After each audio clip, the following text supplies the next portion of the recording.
بسم اللہ الرحمن الرحیم۔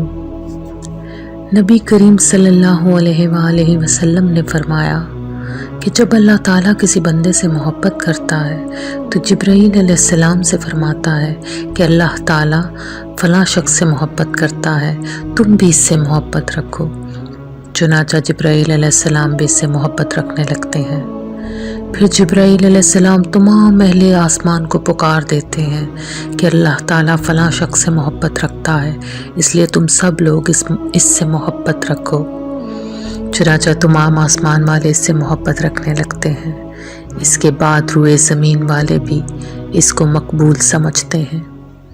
بلا شبہ محبت حکم ربی ہے، یہ خودرو پودا ہے جو اللہ کے اذن سے دل کی سرزمین پر بویا جاتا ہے۔ جس طرح کسی پودے کو لگانے کے لیے زمین کو پہلے نرم اور ہموار کیا جاتا ہے، بالکل اسی طرح ہمارے دل کی سرزمین پر محبت کا بیج بونے سے پہلے اسے چھوٹے چھوٹے تکے الیکٹرک شاک دے کر دل کو گداز بنایا جاتا ہے۔ مٹی جتنی نرم اور زرخیز ہوتی ہے، بیج اتنی ہی مضبوط جڑ پکڑتا ہے۔ ایسے ہی ہمارا مالک جس دل کو محبت کے لیے مخصوص کرتا ہے، اسے وقفے وقفے سے غم سے دوچار کرتا ہے۔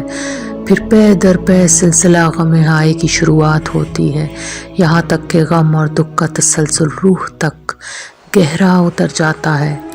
دل کی سرزمین پر جتنی کاری ضرب پڑے گی، وہ اتنی ہی زرخیزی کا باعث بنے گی۔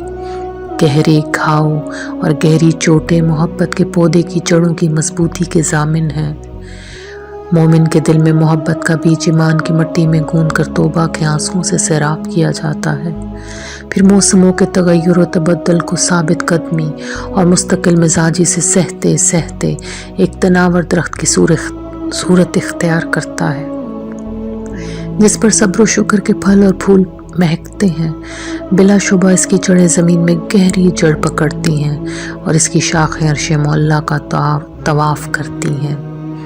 المختصر، محبت کن فیکون کا کلمہ ہے جس کی باز گشت سدرۃ المنتہا تک گونجتی ہے۔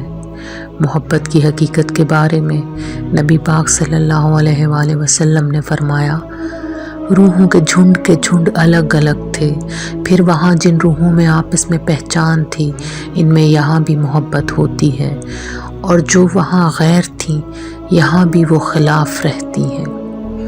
الغرض محبت روح انسانی کا وہ حسین نصف ہے جو اجسام میں آنے کے بعد گم ہو جاتے ہیں، پھر وقت کا پنچھی اڑتے اڑتے اسے اپنا گم شدہ نصف دکھا دیتا ہے۔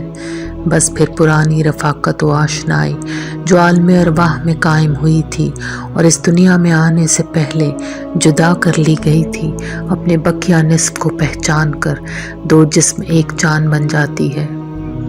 یوں محبت کی ابتدا دو روحوں کے وصل سے معرض وجود میں آتی ہے۔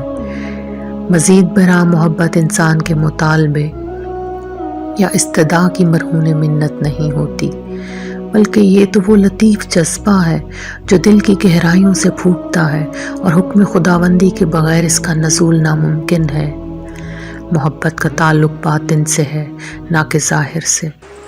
محبت دو روحوں کا ملاپ ہے جو جسم کی قید سے ماورا ہے۔ اس دنیا فانی میں جو شخص جس سے محبت رکھتا ہے، وہ لافانی آخرت میں بھی اسی کے ساتھ ہوگا۔ بندہ مومن کے لیے اس حدیث سے بڑھ کر کوئی خوشخبری نہیں جس میں نبی پاک صلی اللہ علیہ وآلہ وسلم نے فرمایا، تمہارا حشر بھی انہی کے ساتھ ہوگا جن سے تمہیں محبت ہے۔ آئیے اپنے دلوں پر نظر ڈالیں کہ ہم کس کی محبت میں مبتلا ہیں، دنیا کی یا دنیا والوں کی، یا واقعی اللہ کی اور اس کے محبوب کی۔ اگر ابھی تک آپ نے اپنی محبت کا تعین نہیں کیا تو پھر آج ہی اپنی محبت کو ایک رخ دے دیں، ایک سمت دے دیں، سیدھی سمت جو الرحمن کی راہ ہے، جس پر چلنے والے کے لیے کامیابی کی ضمانت کی گارنٹی ہے، جس پر متاع دل و جان لٹانا بہت سود مند ہے، جس میں نقصان کا شائبہ تک نہیں، خسارے کا سوال ہی پیدا نہیں ہوتا، اور جو ابدی ہے، جس میں محبت کا جواب بے پایاں اور بے انتہا محبت ہے۔ یاد رکھیے، آپ کی محبت پر صرف اور صرف الودود کا حق ہے، اور جو اس حق کو جتنی جلدی پہچان لیتا ہے وہ سعادت مند اور خوش بخت ہے، وہ دنیا اور آخرت دونوں میں مراد کو پہنچتا ہے۔